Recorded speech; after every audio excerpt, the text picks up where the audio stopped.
So Snigdha Sharma ఆ పేరులోనే rhythm. How you choose గురు. ఒక కంటెస్టెంట్ ఏంటంటే హెడ్సెట్ పెట్టుకున్నాడు, సరిగ్గా పాడట్లేదు. పాడకపోయేసరికి ఏమైంది ఏమైంది అని బయట ఉన్న జడ్జెస్ అడుగుతున్నారు. సో అతను ఏంటంటే నాది నాకు ఇప్పించట్లేదు అని. అసలు రికార్డింగ్ ఎలా జరుగుతుందో ఏ ఇస్ డామినేటింగ్ ఎవ్రీథింగ్. అది ఇక్కడ కూడా వచ్చేసింది. సో నెక్స్ట్ ఫ్యూచర్ ఏమన్నా ఉంటుందా? మ్యూజిక్కే నా ఫ్యూచర్, మ్యూజిక్కే నా కెరియర్ అని ఉంటారు కదా కొంతమంది. ఇప్పుడు ఒక మ్యూజిషియన్ కి అది ఎందుకు హర్టింగ్ గా ఉంటుందంటే, ఒక 10 సంవత్సరాలు 15 సంవత్సరాలు నేర్చుకుంటాం మేము, అది రావడానికి ఒక 10-15 years కష్టం ఉంటుంది అని అంటారు. ఒక్క బటన్ తో అది అయిపోతుంది అంటే ఇట్స్ వెరీ సాడ్. డిప్రెషన్ వచ్చింది మీకు, సమ్ బ్రేకప్స్, ఆపర్చునిటీ వచ్చింది. ఆ టైంలో ఎలా కంట్రోల్ చేసుకోవాలి, మన మైండ్ ఎలా వర్క్ చేయాలి, అసలు ఏమన్నా సజెషన్స్ ఇస్తారా? మనసు విరిగినట్టు ఎక్కడో ఎమోషనల్ గా అవైలబుల్ ఉండేది మేమే, మీకు చులకని అనిపించేది మేమే, ప్లాస్టిక్ పిక్చర్లో అయ్యేది మేమే. అసలు ఏం కావాలి? అయితే ఇంకా ఇళయరాజా గారు, రెహమాన్ గారు ప్రపంచంలో ఉన్న అన్ని ట్యూన్స్ చేసేసారు అనిపిస్తుంది. ఇంకెక్కడి నుంచి తెస్తారు పాపం వీళ్ళు కూడా. నేను, గీతా మాధురి గారు, మనో గారు, it's like retro item song. అవునవును. ఆ రికార్డింగ్ అయితే లిటరల్ గా 35 minutes లో మీరు సెలెక్ట్ చేసుకున్న క్వశ్చన్స్ అయితే నాకు నిజంగా నచ్చాయి. అంటే not everybody asks all these questions అంటే about feminism or mental health. These are the important topics apart from me being a singer. Yeah, I really loved your questionnaire and I love the way you made me comfortable. It's very nice. నేను చాలా హ్యాపీగా మాట్లాడాను, చాలా కంఫర్టబుల్గా ఒక ఫ్రెండ్తో మాట్లాడినట్టు అనిపించింది. ఈరోజు మన స్పెషల్ గెస్ట్ స్నిగ్ధ శర్మ గారు. She a playback singer. MM Keeravani, SS Thaman, Vivek Sagar లాంటి పెద్ద పెద్ద మ్యూజిక్ డైరెక్టర్తో వర్క్ చేశారు. ఈ రోజు మనం తనతో మాట్లాడి మ్యూజిక్ ఇండస్ట్రీలో ఉన్న టెక్నికాలిటీస్ అండ్ ప్రాబ్లమ్స్ గురించి డిస్కస్ చేద్దాం. సో స్నిగ్ధ శర్మ ఆ పేరులోనే రిధమ్ ఉంది. దాని మీనింగ్ ఏంటంటే? Thank you. స్నిగ్ధ అంటే ఇది లలిత సహస్రనామం నుంచి తీసారు. సెన్సిటివ్ అండ్ బ్యూటిఫుల్ అని. సెన్సిటివ్ అండ్ బ్యూటిఫుల్, చూడడానికి కూడా అలానే ఉంది. సో మీరు బాగా శివ భక్తులు అనుకుంటా కదా. So how Shiva entered your life? అంటే ఒక హ్యాపీ మూమెంట్స్ వల్ల వచ్చాడా? హ్యాపీ మూమెంట్స్ లో అయితే చెప్పలేను, చాలా వర్స్ట్ సిచ్యుయేషన్ లో ఉన్నప్పుడే నాకు ఆయన వచ్చారు అని అనిపించింది లైఫ్ లో. It's not like I'm not religious, spiritual అన్నమాట. అంటే పూజలు అవి నేను ఎక్కువ చేయను కానీ నమ్ముతాను. So you are from Brahmin background కాబట్టి నీకు అంటే ఇంట్లో పూజలు అవన్నీ ఉండేవి, కానీ నాకు చిన్నప్పటి నుంచి the way I look at God is different. అంటే పూజలు చేసేయాలి, వ్రతాలు చేసేయాలి అలా అది కాదు. అంటే నమ్మాలి, మనసులో ఉండాలి అన్నది నేను బిలీవ్ చేస్తా. అది అంతే. డిఫరెన్స్ అంటే నమ్మితే చాలు అన్నట్టు. అంటే ఇప్పుడు పూజ చేస్తేనే ఏదో అవుతుందని నేను బిలీవ్ చేయను, నమ్మాలి. ఆయన అసలు ఇప్పుడు శివుడు ఏం చెప్పాడు అంటే ఏం చేస్తే మనకి లైఫ్ లో కొంచెం బాగుంటుంది, ఎలా ఎలా చేయకూడదు, ఎలా ఎలా చేయాలి, దట్ ఐ ఫాలో. గుడికి కూడా నేను పెద్దగా వెళ్ళను, నమ్ముతా, చాలా నమ్ముతా శివుడిని. బట్ మ్యూజిక్ ఎక్కడ నేర్చుకున్నారండి? విజయనగరం. మొత్తం హోమ్ టౌన్, నేను చదివింది పెరిగింది మొత్తం అంతా విజయనగరం. మీ గురువు గారు ఎవరు? మా గురువు గారు గోకులానందం సుశీల గారు. ఆవిడ పేరు జి సుశీల.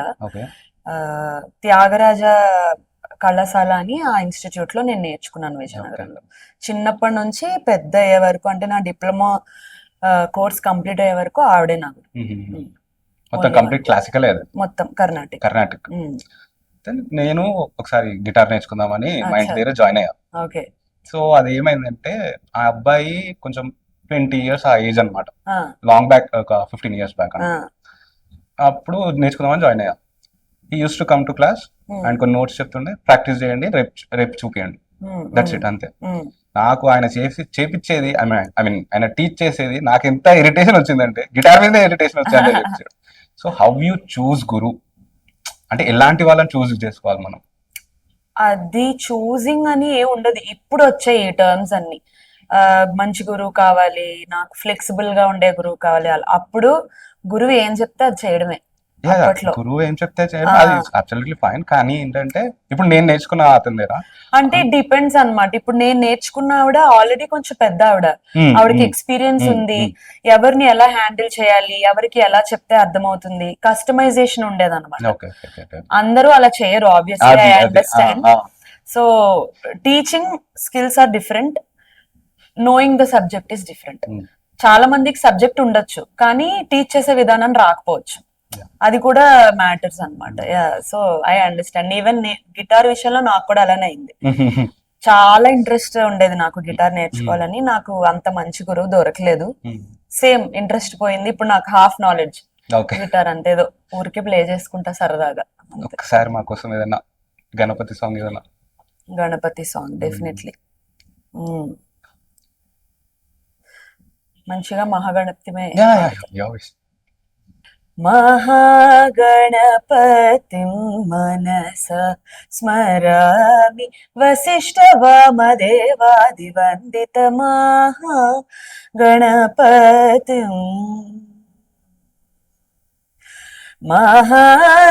మహాదేవసుతం మహాదేవసుతం గురు గుహనుతం మహాదేవసుతం గురు గుహనుతం మారకోటి ప్రకాశం శాంతం మహాకావ్య నాటకాది ప్రియం మూషిక వాహన మోదక ప్రియం మహాగణపతిం మనసా స్మరామి వసిష్ఠ వామదేవాదివందిత మహాగణపతిం.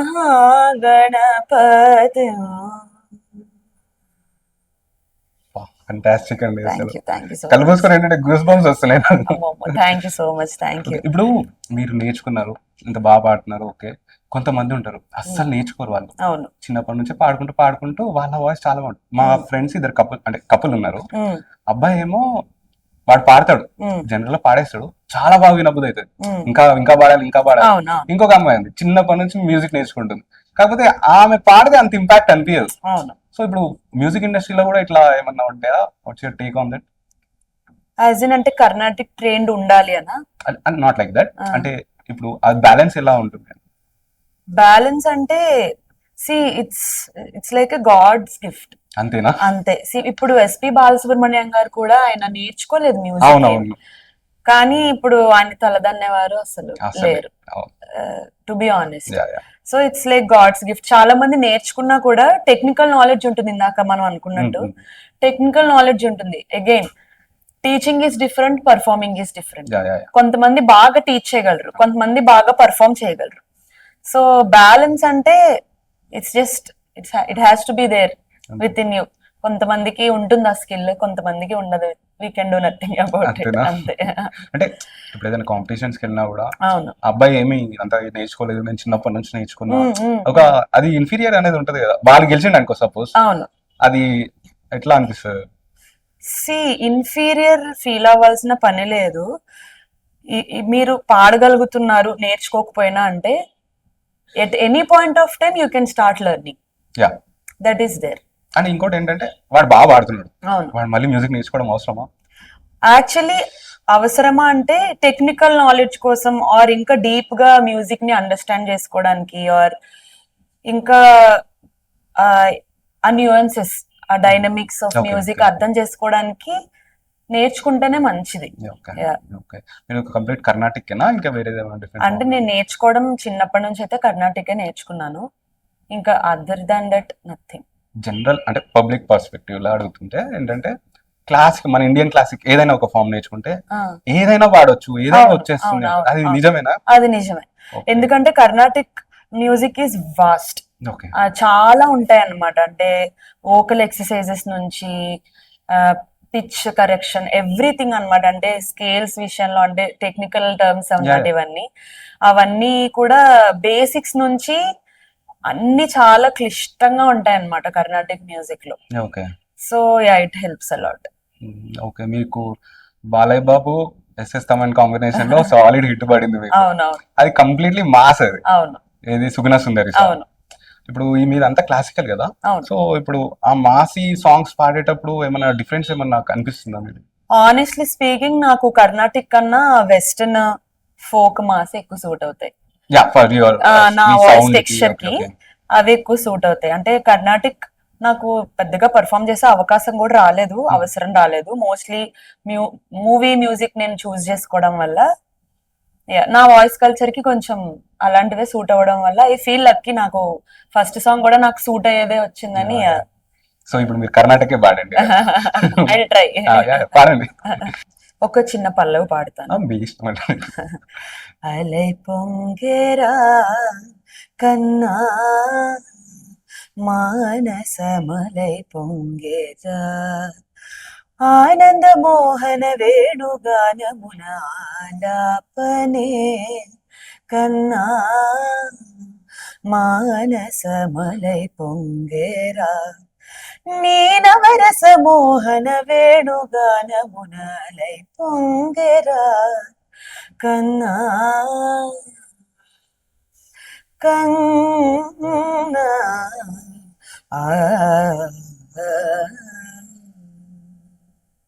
ఎవరండి సూట్ కాదని చెప్పింది? సూట్ కాదు అంటే ఐఎమ్ నాట్ సో కాన్ఫిడెంట్ అంతే. మీరంటే మ్యూజిక్ ఇండస్ట్రీలో ఉన్నారు కాబట్టి మీకు ఇక్కడ తప్పులు ఉన్నాయా ఏంటో మీకు అర్థమవుతుంది.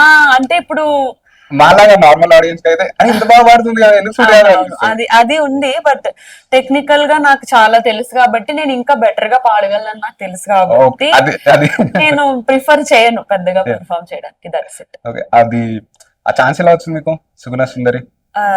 సో ఫస్ట్ థింగ్ నేను కీర్వాణి సార్ దగ్గర స్టార్ట్ చేసా వర్క్ చేయడం.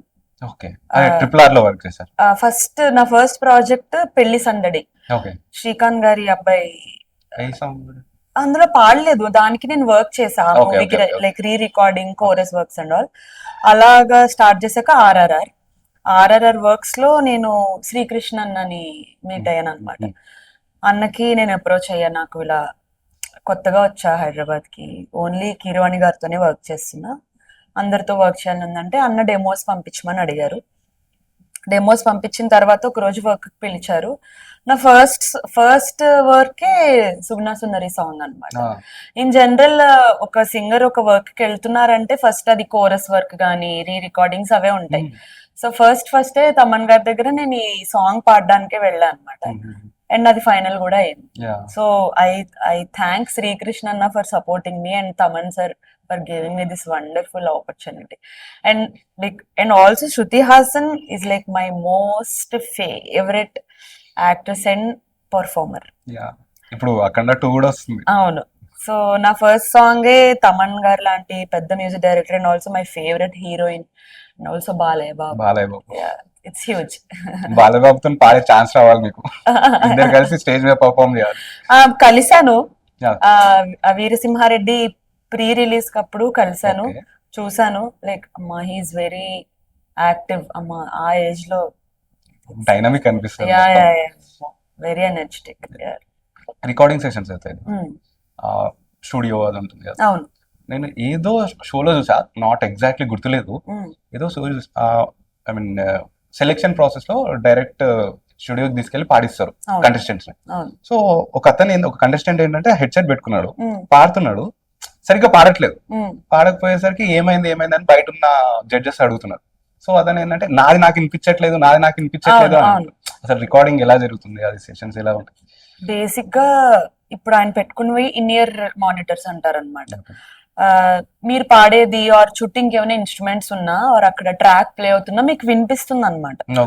సో బేసిక్ గా ఇప్పుడు పాడుతున్నప్పుడు గానీ ఆర్ ఎనీ ఇన్స్ట్రుమెంట్ మీరు రికార్డ్ చేస్తున్నప్పుడు ఆబ్వియస్లీ మీకు వినిపించాలి కదా ఎగ్జాక్ట్ గా, ఆర్ ఎల్స్ మీకు అర్థం కాదు. చుట్టూ వేరేవి కూడా ప్లే అవుతుంటాయి, వేరే డిస్టర్బెన్సెస్ ఉంటాయి, స్కేల్ డిఫరెన్సెస్ వచ్చేస్తాయి, శృతి పోతూ ఉంటుంది. సో మీకు వినబడితే పర్ఫెక్ట్ గా పాడే అవకాశం ఉంటుంది అనమాట. ఇన్ ఇయర్ మానిటర్స్ అంటారు, అవి ఖచ్చితంగా ఉండాలి రికార్డింగ్స్ లో. నిజంగానే వినిపించదా మనం పాడేది? మనకి వినిపిస్తుంది కానీ క్లియర్ గా, like how do I say that, ఇప్పుడు లెట్స్ సే అక్కడ ఒక ట్రాక్ రికార్డింగ్ స్టూడియో అనుకుందాం, అంటే రియాలిటీ షో కాకుండా ఒక స్టూడియోలో రికార్డ్ చేస్తున్నప్పుడు అక్కడ సిస్టమ్ లో ఒక సాంగ్ ప్లే అవుతూ ఉంటుంది, దానిపైన మనం పాడాలి కదా. లేటెన్సీ ఉంటుంది. ఇప్పుడు నేను అక్కడ వింటూ కూడా పాడేయచ్చు, ఒక మైన్యూట్ లేటెన్సీ ఉంటుంది అనమాట. ఇన్ ఇయర్స్ ఉంటే ఆన్ స్పాట్ టెంపోలో ఆన్ స్పాట్ మీకు వినిపిస్తుంది. So perfection, just for the perfection you have to wear in ears. అంతే, that's how it works, simple. Session కి వెళ్లే ముందు ఏమన్నా ప్రికాషన్స్ ఏమైనా తీసుకుంటారా థ్రోట్ క్లియరెన్స్ కోసం ఇట్లా something? నేనైతే ఏం పర్టికులర్ గా ఏం తీసుకోను. మీరంటే ఎక్స్పర్ట్ అండి. ఎక్స్పర్ట్ అని కాదు, కొంతమంది ఇలాగా వామ్ వాటర్ తాగడం లేకపోతే హాట్ తోడి అలాంటిది. నేనైతే ఇంతవరకు ఏం చేయలేదు అలాంటివి. నేను ఇంకా కూల్ డ్రింక్స్ తాగుతా, ఓకే, ఎవ్రీథింగ్.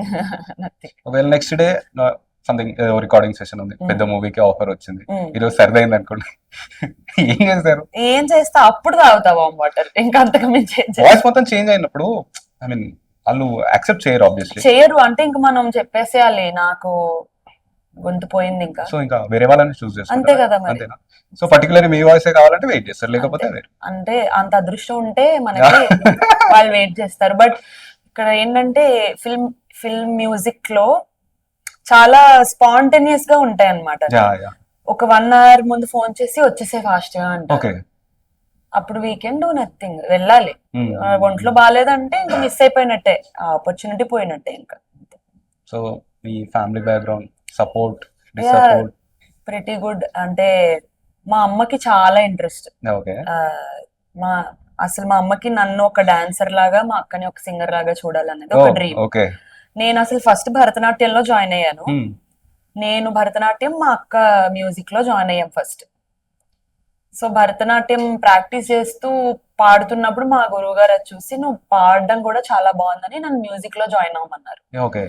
అలాగా నాకు మ్యూజిక్ స్టార్ట్ అయింది లైఫ్ లో. తర్వాత 10th అలా అయ్యాక నాకు కొంచెం హెల్త్ ఇష్యూస్ వచ్చి I had to stop dancing అనమాట. అంటే ఆరోగ్యట్రం కూడా అయిపోయింది నాది, కానీ ఐ హ్యాడ్ టు స్టాప్. అప్పుడు ఆ మధ్యలో నేను మ్యూజిక్ కూడా వదిలేసాను. తర్వాత కాలేజ్ టైంలో అట్లా బయట నుంచి అప్రిసియేషన్ వచ్చేసరికి okay, maybe I have something special, so I should try చేయాలి మ్యూజిక్ లోని. అప్పుడు నేను సీరియస్ గా తీసుకున్నా యాక్చువల్లీ మ్యూజిక్ ని గ్రాడ్యుయేషన్ టైంలో. అమ్మ ఫుల్ సపోర్ట్. అంటే డాడీ కూడా సపోర్ట్ ఉంది, బట్ తెలుసు కదా కొంచెం టిపికల్ కన్సర్వేటివ్ మెంటాలిటీ, ఇండస్ట్రీ కదా ఎందుకో అది ఇది అనుకున్నారు. But he's fine. అండ్ చిన్నప్పుడే మీరు పాడాలని ఉందిలో నుంచే స్టార్ట్ చేసినట్టున్నారు. అవునవును. అప్పుడే నేర్చుకున్నారా భరతనాట్యం కూడా? అప్పుడు అసలు యాక్చువల్ గా predominantly I was into dance only. అది ఫ్లూక్ లో నేను సెలెక్ట్ అయ్యా. నేను ఎక్స్పెక్ట్ చేయలేదు. నాకు బేసిక్ గా అసలు మ్యూజిక్ ఇంట్రెస్ట్ ఉండేది కాదు చిన్నప్పుడు. I was more into sports చిన్నప్పుడు. అరే అబ్బా ఏంటి కూర్చొని పాడాలా, ఇలానే ఉండేది అనమాట. నాకు అసలు ఇంట్రెస్ట్ ఉండేది కాదు. మా మమ్మీకి ఇంట్రెస్ట్ అని చెప్పాను కదా, తీసుకెళ్ళింది పాడుతా తీగ సెలెక్షన్స్ కి. సెలెక్ట్ అయ్యాను. టు బి ఆనెస్ట్, బాలు గారు అంత పెద్ద లెజెండరీ అని కూడా తెలియదు నాకు అప్పటికి, అస్సలు తెలియదు. సెలెక్ట్ అయ్యా, మరే ఫస్ట్ టైం హైదరాబాద్ వెళ్ళొచ్చు అది ఉంది నా మైండ్ లో. బాలు గారిని చూడొచ్చు అని లేదు. అరే ఫస్ట్ టైం హైదరాబాద్ వెళ్ళొచ్చు, సిటీకి వెళ్ళొచ్చు అనుకున్నా. వచ్చా, పాడా, అంతే. నాకు తెలియదు ఆయన పెద్ద లెజెండరీ అని, అదొక అదృష్టం అని కూడా నాకు తెలియదు. పాడేసా, అంతా అయిపోయింది. It's done. చిన్నప్పుడే మేజర్ సక్సెస్ దాటేసారు. బాలు సార్ ముందు పాడడం అంటే బిగ్గెస్ట్ అచీవ్మెంట్. పుట్టాలి. అండ్ బాలు సార్ గురించి మాట్లాడితే లైక్ ఆయనకి మ్యూజిక్ నేర్చుకోలేదు, సో సంథింగ్ అట్లా ఉంటాయి కదా. ఆయన లాగా మళ్ళీ ఎవరు రారు, ఎంత ట్రై చేసినా ఎవరు రారు. ఇప్పుడు ఉన్న వాళ్ళు ఎవరు ఆయన ఉన్నారు అంటే ఎవరు చెప్తారు? అనురాగ్ కులకర్ణి అన్న, like I love his singing. And also Hemachandra అన్న. లైక్ హేమచంద్ర అన్న ఇస్ వెరీ వర్సటైల్. నాకైతే హేమచంద్ర సార్ ఎట్లా అంటే డబ్బింగ్ చాలా ఇష్టం. Definitely. Villains ki sir, I feel like Hemachandra Anna is underrated. Yeah, he is very versatile. తన ఒరిజినల్ కాంపోజిషన్స్ చూస్తే అన్ని జానర్స్ ఉన్నాయి. లైక్ టెక్నో అవ్వచ్చు, కర్ణాటిక్ అవ్వచ్చు, ట్రాన్స్ అవ్వచ్చు, melody, everything is doing. Like he setting a standard Telugu music లో. Like it's a very huge thing. So Anurag Kulkarni అన్న, హేమచంద్ర అన్న, డెఫినెట్లీ. మీ పేరెంట్స్ ఉన్నారు చాలా సపోర్టివ్. మా పేరెంట్స్, మా ఫాదర్ కూడా చాలా సపోర్టివ్. ఇప్పుడు మనం ఏమైనా చేయాలి అంటే ఇంట్లో నుంచే ఫస్ట్ పుష్ ఉండాలి, బాగా సపోర్ట్ ఉండాలి. So we can do anything. First ఇంట్లో ఒప్పుకుంటే ఏదైనా చేయొచ్చు. ఒక ఏదో లైన్ ఉంటది కదా, ఇంట్లో గెలిచి రచ్చ గెలవాలి. అదే ఇప్పుడు సపోర్ట్ ఇవ్వని వాళ్ళు ఇప్పుడు కూడా ఈ డిజిటల్ వరల్డ్ లో కూడా పేరెంట్స్ చాలా మంది ఉన్నారు. అవును ఆ మ్యూజిక్ ఏంటి, ఆ డాన్స్ ఏంటి, అవును ఆ పోడ్కాస్ట్లు ఏంటి, చాలా మంది ఉన్నారు. Yeah, సో మ్యూజిక్ మీద ప్యాషన్ ఉండి yeah. ఆగిపోయిన వాళ్ళకి ఏం చెప్తారు? ఆనెస్ట్లీ స్పీకింగ్ మా డాడీ కూడా అసలు ఇష్టం లేదు ఫస్ట్ Okay. Of all. కానీ when it comes to career or your passion కదా, మీరు ఎవరికి వినక్కర్లేదు అన్నది నా సజెషన్ అంతే. Okay. Because you have to respect your parents. ఖచ్చితంగా రెస్పెక్ట్ ఉండాలి, మనల్ని పెంచారు కానీ కెరియరే ఉంటుంది మనతో లైఫ్ లాంగ్. అది ఒక్క విషయంలో మనం కాంప్రమైజ్ అయితే ఇంకా అయిపోయింది ఇంకా life. So I feel like వినాల్సిన అవసరం లేదు. You have to go out, you have to. ఇప్పుడు నేను అలానే ఒప్పుకోకపోయినా కూడా మా మమ్మీ సపోర్ట్ తో వచ్చి ఒక్కదాన్నే హైదరాబాద్ లో ఉండి financially also I'm taking care of my self. I was taking care of my self. అప్పుడు కూడా నాకేం జాబ్ లేదు, బ్యాకప్ లేదు, సేవింగ్స్ లేదు, ఉన్న డబ్బులతో వచ్చేసా. ఏదో అలా కష్టపడ్డా అంత అయింది. సో తప్పదు ఇంకా. అన్ని సార్లు మనకి సపోర్ట్ రావాలి అని అనుకుంటే కష్టం. అండ్ ఇంకా ఆనెస్ట్ గా చెప్పాలంటే ఆ సపోర్ట్ లేనప్పుడే you will become more strong, you will become more ambitious. నేను ఖచ్చితంగా చేసి చూపించాలి, లేదంటే అవ్వదు. It's like a challenge. So support లేకపోయినా ఇట్స్ ఓకే. వాళ్ళకి అర్థమయ్యేలా చెప్పండి అని నేను అన్ను. It's very stupid. వాళ్ళకి అర్థం కావు, ఎందుకంటే వాళ్ళు అలా పెరిగారు ఇంకా కొన్ని అంతే. ఇప్పుడు వాళ్ళ లోకంలో ఉన్నవి కాకుండా ఇంకొకటి ఏదైనా ఎక్స్ట్రా ఉంటే వాళ్ళకి నచ్చదు ఆబ్వియస్లీ. సో వాళ్ళకి అర్థమయ్యేలా చేయడం కన్నా నువ్వు ఏదైనా సాధించి చూపిస్తే వాళ్ళకి కొంచెం ఓకే, సరేలే మనం సపోర్ట్ చేయకపోయినా వీడు ఏదో చేశాడు కదా అని ఒక చిన్న, అప్పుడు మనం చెప్పకపోయినా. సో అది కొంచెం పేరెంటింగ్ ప్రాబ్లం అది. సో ఇప్పుడు రియాలిటీ షోస్ చాలా ఉన్నాయి. కొంతమందికి సినిమాలో ఒక పాటనైనా ఛాన్స్ అయినా రావాలి, కొంతమందికి reality show, some Indian Idol కావచ్చు, సరిగమప కావచ్చు, ఏదైనా కావచ్చు, అందులో వెళ్ళి నా టాలెంట్ చూపించుకోవాలి, గెలవాలి కాదు, గెలవాలి ఈజ్ నెక్స్ట్ థింగ్, నా టాలెంట్ షోకేస్ చేసుకోవాలి అని అంటారు. వాళ్ళకి ఒక రోడ్ మ్యాప్ చెప్పాలి అంటే ఏమన్నా చెప్తారా మీరు? First of all I don't like reality shows. Okay, I don't like reality shows. అక్కడ first of all song selection liberty ఉండదు. ఓకే, వాళ్ళు ఇచ్చినవి మనం పాడాలి. ఇంకొకటి ఏంటంటే కాపీ రైట్స్ ఇష్యూస్ ఉంటాయి. ఈ పర్టికులర్ లేబుల్ వాళ్ళు పాడకూడదు, ఈ పర్టికులర్ లేబుల్ వాళ్ళు పాడకూడదు ఉంటాయి. And there are a lot of things అన్నమాట రియాలిటీ షోస్ లో which I don't like at all, honestly speaking. So I don't know, అంటే ఇఫ్ యూ వాంట్ ఫేమ్ కావాలి, if you don't have any contacts, అంటే ఇప్పుడు నాకు contacts లేవు కానీ ఊరికే ట్రై చేయాలి, ఒక స్టేజ్ కావాలి అంటే obviously you can opt for a reality show. కానీ ఇంకా ఏదైనా కొత్తగా చేయాలి, మ్యూజిక్ లో ఇంకా ఎక్స్ప్లోర్ చేయాలి అంటే మీ ఓన్ మ్యూజిక్ మీరు క్రియేట్ చేసుకోవాలి. Reality shows are just for the fame sake అంతే. రియాలిటీ షోస్ అనే అవసరం లేదు, డిజిటల్ వరల్డ్. ఎగ్జాక్ట్లీ, అసలు ఇప్పుడైతే అవసరమే లేదు. యూట్యూబ్ ఉంది, ఇన్స్టాగ్రామ్ ఉంది, అన్ని ఉన్నాయి. ఆ రియాలిటీ షోలో పెట్టే దాంట్లో సగం మన ఇంట్లో పెట్టుకుంటే కంటెంట్ పైన మనకంటూ మన స్టేజ్ మనకే వస్తుంది. అంటే ఈ ఏంటంటారు, ఈ సోషల్ మీడియా అవి రాకముందు కూడా నాకేం పెద్దగా ఇంట్రెస్ట్ లేదు, కానీ అప్పుడు అదొక ట్రెండ్ కదా రియాలిటీ షోలో కనిపించడం. ట్రై చేసా. ఇంకా కొన్ని షోస్ లో ఏంటంటే నా పాట కన్నా they would want to know మీ పర్సనల్ లైఫ్. అనవసరం కదా. మీకు ఏమైనా ఫైనాన్షియల్ ఇష్యూస్ ఉన్నాయా చిన్నప్పుడు అంటే నీకెందుకు, నేను ఎట్లా పాడుతున్నానో చూడు, నువ్వు పాట పాడడానికి వచ్చానా, పర్ఫామ్ చేయడానికి వచ్చానా, నా బాధలు చెప్పుకోవడానికి వచ్చానా? I don't believe in this bullshit. అంటే వెళ్ళాలి అంటే ఏం లేదు, ఇప్పుడు వాకినే అవుతాయి కదా రియాలిటీ షోస్.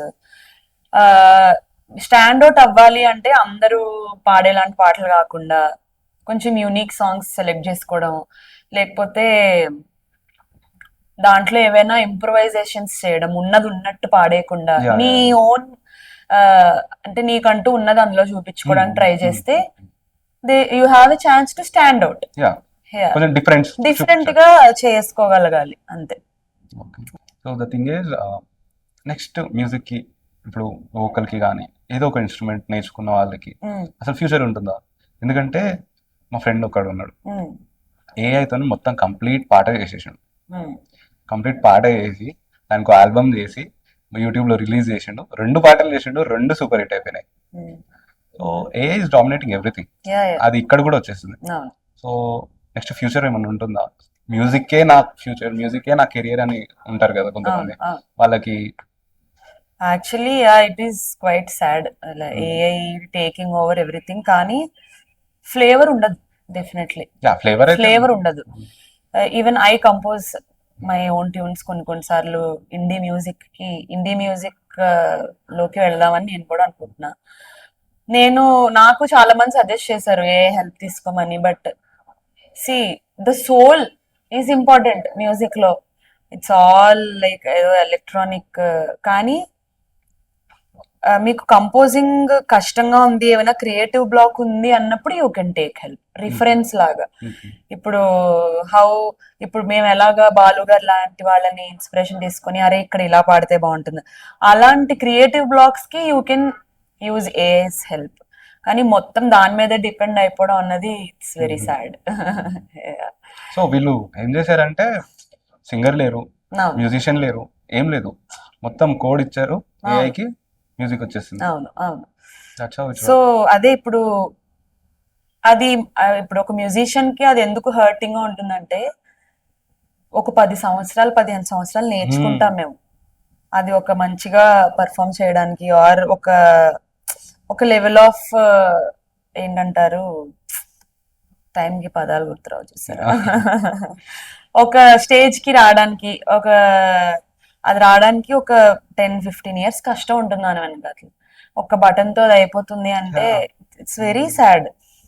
ఇప్పుడు ఇంకా దానికన్నా ఇంకోటి ఏంటంటే వాయిస్ కూడా ఇప్పుడు నా వాయిస్ ఇస్తే వచ్చేస్తుంది అందులో, ఆబ్వియస్లీ వస్తుంది. కానీ నేను ఇచ్చే ఎక్స్ప్రెషన్స్ కానీ డైనమిక్స్, అంటే నేనంటే ఇన్ జనరల్ ఏ సింగర్ అయినా ప్లేయింగ్ లో కూడా, ఒక గిటారిస్ట్ అవ్వచ్చు, కీబోర్డ్ ప్లేయర్, ఆ డైనమిక్స్ ఉండదు, అది ఒక రాగా ఉంటుంది అంతే. ఆ సోల్ ఉండదు, ఏంటంటారు, ఆబ్వియస్లీ ఏ కాబట్టి మనిషి చేసినట్టు అయితే ఉండదు, ఆర్గానిక్ గా ఉండదు. అదే అంతే, that's the word I was looking for. And recent గా రవితేజ గారి సినిమాలో కూడా చక్రి గారి వాయిస్ తోని ఒక సాంగ్ రిలీజ్ చేశారు. ఓకే, నాకు తెలియదు అది. చక్రి గారి వాయిస్ తోని ఏఐతో జనరేట్ చేశారు. Great, that is fine. అంటే ఇప్పుడు నోస్టాలజిక్ ఫ్యాక్టర్ అలాంటి వాటికి యూజ్ చేసుకోవచ్చు. ఇప్పుడు ఇంతమంది సింగర్స్, ఇంతమంది మ్యూజిషియన్స్ ఉన్నప్పుడు why do you want to do that is my question. Personal life, professional life ఎలా బ్యాలెన్స్ చేస్తారు, అది ఇది కాదు, straight forward question.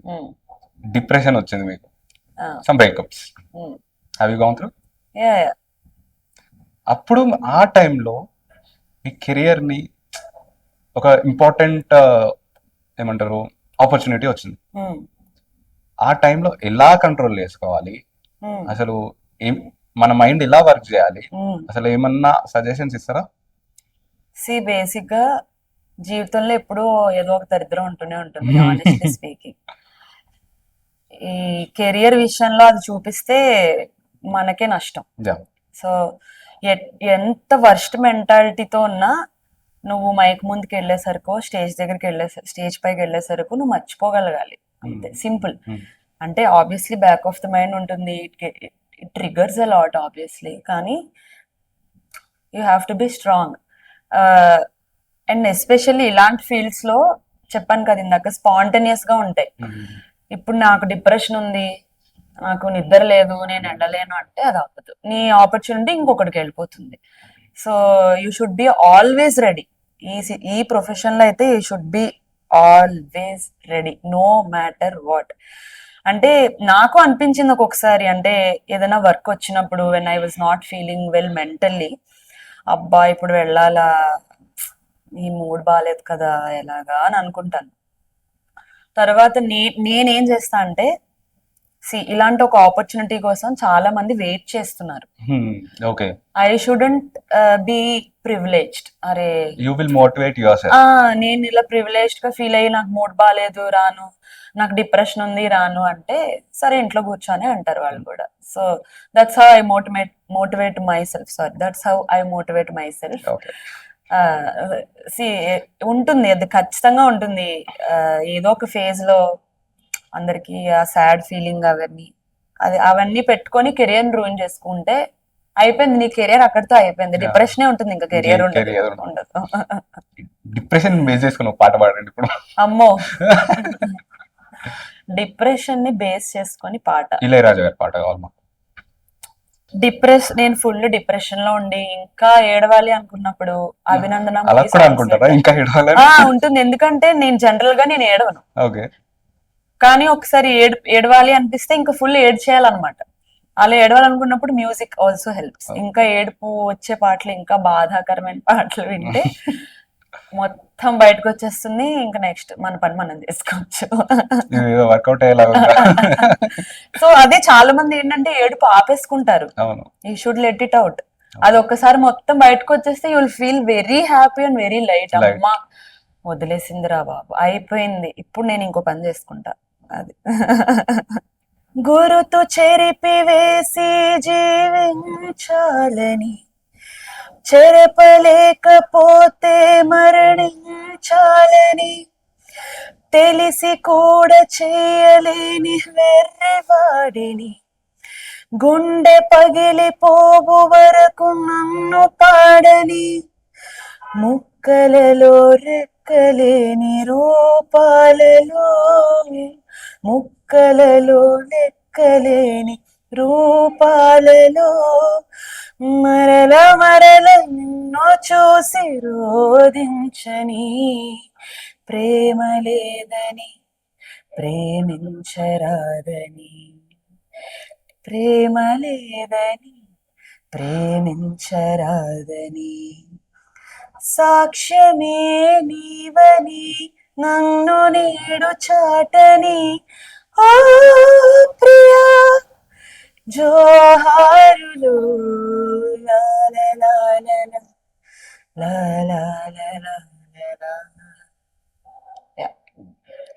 This song I love this song. Lyrics అసలు పిండేస్తా ఇంకా ఫుల్. మనసు విరిగినట్టు ఎక్కడ అలా కాదు, some or the other time you will relate to all this lyrics. No full feels, అరే నేను కూడా ఇలానే ఫీల్ అయ్యా ఒక stage. So what you girls expect from boys? బాయ్సా? Simple question. సింపుల్ అండి, ఎమోషనల్ అవైలబిలిటీ. అంటే ఈ పాయింట్ గుర్తుపెట్టుకోండి, నేను దీని మీదనే నేను క్వశ్చన్ అడుగుతా. ఇంకోటి అడగండి, ఐఎమ్ రెడీ. చెప్పండి. ఎమోషనల్ అవైలబిలిటీ, సపోర్ట్, ఇంకేముంటాయి, casual understanding, that's it. Emotional అవైలబిలిటీలోనే చాలా సబ్ క్లాజెస్ ఉంటాయి అన్నమాట. ఇంకా ఈ రెడ్ ఫ్లాగ్స్, గ్రీన్ ఫ్లాగ్స్, అవన్నీ వద్దు, పాయింట్. అదే దట్స్ ఇట్, ఎమోషనల్ అవైలబిలిటీ ఉండాలి. ఇప్పుడు నా విషయానికి వస్తే నేనున్న ఫీల్డ్ గురించి అర్థం చేసుకోవాలి. It's very spontaneous. I cannot have a routine. Morning 9కి లేవాలి అంటే నాతో అవ్వదు. అది అర్థం చేసుకునేలా ఉండాలి ఫర్ మీ. ఇంకా దట్స్ ఇట్, ఎఫర్ట్స్. అరే దీనికి ఇది ఇష్టం కదా, చేద్దాం, హ్యాపీ ఫీల్ అవుతుంది, అలాంటివి సింపుల్. సో అదే దాని మీదనే ఎక్స్ట్రా క్వశ్చన్ ఏంటంటే, ఎమోషనల్ గా బాగా అవైలబుల్ ఉన్నాం అనుకోండి, ఇంకా మీరే ప్రపంచం అనుకోని. మా ఫ్రెండ్ ఒకడు ఉన్నాడు, రీసెంట్ గా బ్రేకప్ అయినాడు. వాడు ఎంత అవైలబుల్ ఉన్నాడంటే అమ్మాయికి, అమ్మాయి కూడా వీడే కావాలి, వీడి సపోర్టే కావాలి అనుకుంటది. సో వీడు కూడా అలానే హెల్ప్ చేసేయడం కానీ, ఆమెని పికప్, డ్రాప్, ఇలా అవన్నీ ఉంటాయి కదా, చేసాడు బాగా అవైలబుల్ అయ్యేసరికి ఒక పాయింట్ ఆఫ్ టైమ్ లో మీకు కూడా చులకన అనిపిస్తుంది. గ్రాంటెడ్ చులకన అనేది అనిపిస్తుంది. మీకు ఎమోషనల్ గా అవైలబుల్ ఉన్నది మేమే, మీకు చులకన అనిపించేది మేమే, లాస్ట్ పిక్చర్ అయ్యేది మేమే. అసలు ఏం కావాలి ఇక్కడ? మీరు జనరలైజ్ చేస్తున్నారు. Okay, not generalising. ప్రతి ఒక్క, ఇప్పుడు మా ఫ్రెండ్స్ ఇంతమంది ఉన్నారా, ఎవ్రీవన్ ఈజ్ ఇన్ రిలేషన్షిప్. ఇప్పుడు అదే చెప్తున్నా, ఇప్పుడు నా ఫ్రెండ్స్ లో కూడా అమ్మాయిలకి వర్స్ట్ గా అయిన సిచ్యువేషన్స్ ఉన్నాయి. అలానే ఇప్పుడు అబ్బాయిలందరూ ఇలాంటి వాళ్ళని నేను అనట్లేదు కదా. So it happens. అంటే దేవుడు ఎలా బ్యాలెన్స్ చేస్తాడంటే, మంచి అబ్బాయిలకి చెత్త బిహేవియర్ ఉన్న అమ్మాయిల్ని, చెత్త బిహేవియర్ ఉన్న అబ్బాయిలకి మంచి అమ్మాయిల్ని ఇస్తారనమాట. అదేంటంటే it happens for a reason అని నేను బిలీవ్ చేయడం స్టార్ట్ చేశాను. అంటే ఆ లెసన్ నీకు నేర్చుకోవాలి లైఫ్ లో. అప్పుడు నువ్వు ఏంటంటే నెక్స్ట్ డే మంచోడు వస్తే గ్రాంటెడ్ గా తీసుకోవన్నమాట నువ్వు. సో ముందు నీకు అవ్వాల్సింది అయిపోయింది అనుకో, యుల్ అండర్స్టాండ్ ఓకే బ్యాడ్ ఉంది గుడ్ కూడా ఉంది అని యుల్ అండర్స్టాండ్ అనమాట. సో బ్యాలెన్స్, అది దేవుడు చేసే బ్యాలెన్స్. ఇట్స్ నాట్ లైక్ అమ్మాయిల్లోనే ఉన్నారు. ఇప్పుడు నేను చూసిన వాళ్ళలో కూడా మీరు అన్నట్టు నాకు ఉన్న అబ్బాయిల ఫ్రెండ్స్ లో చాలా ఎఫర్ట్స్ పెట్టి వాళ్ళ కోసం చాలా చేసి ఆ అమ్మాయిలు ఏ మోసం చేసేసో లేకపోతే అలా ఉన్నారు. నాకు అబ్బాయిల్లో ఫ్రెండ్స్ కూడా ఉన్నారు అలా. వాళ్ళతో కూడా నేను మాట్లాడతాను. నేను ఫీల్ అవుతా, అదేంటి మంచోడు కదా ఎందుకు అమ్మాయిలు ఇలా చేస్తున్నారు, నేను అలాంటి వాళ్ళ కోసం వెయిట్ చేస్తున్నా ఏంటి అని అనిపిస్తుంది నాకు.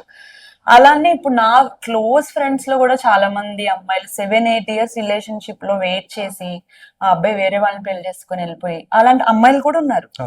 ఇలా ఇద్దరిని నేను ఈక్వల్ గా చూసాక నాకు పర్స్పెక్టివ్ అనేది మారింది. ఏంటి బ్యాలెన్స్ వల్ల అలా అవుతుంది.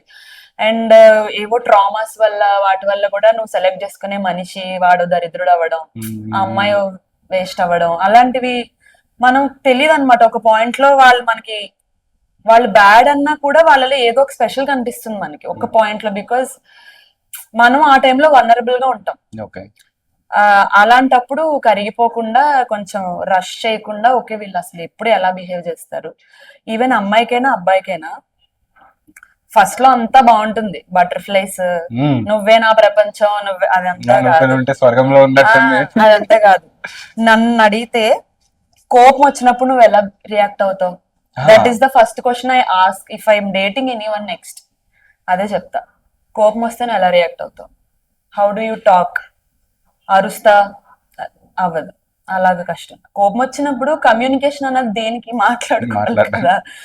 నీ వల్ల నాకు ఇలా ప్రాబ్లం అయింది చెప్పు, అప్పుడు కూడా అర్థం చేసుకోకపోతే అది నీ దరిద్రం, ఇంక మనం ఏం చేయలేం, వదిలేయచ్చు ఇంకా పర్సన్ ని. నువ్వు చూపించద్దాం కదా, చూపించాలి కానీ విధానం ఉంటుంది కదా. నాకు కోపం వచ్చింది నేను వస్తువులు విసిరేస్తా, నాకు కోపం వచ్చింది అరిచేస్తాను కాదు. You have to talk. నువ్వు ఇలా చేసావు నాకు అది నచ్చలేదు, ఏం చేయొచ్చు దీని గురించి అని మాట్లాడుకునే ఒక ఆప్షన్ కూడా ఉంది కదా అని నేను అంటాను అనమాట. అలాంటి ఆప్షన్ కూడా ఒకటి అదొక ఆప్షన్ ఉంది కదా సార్.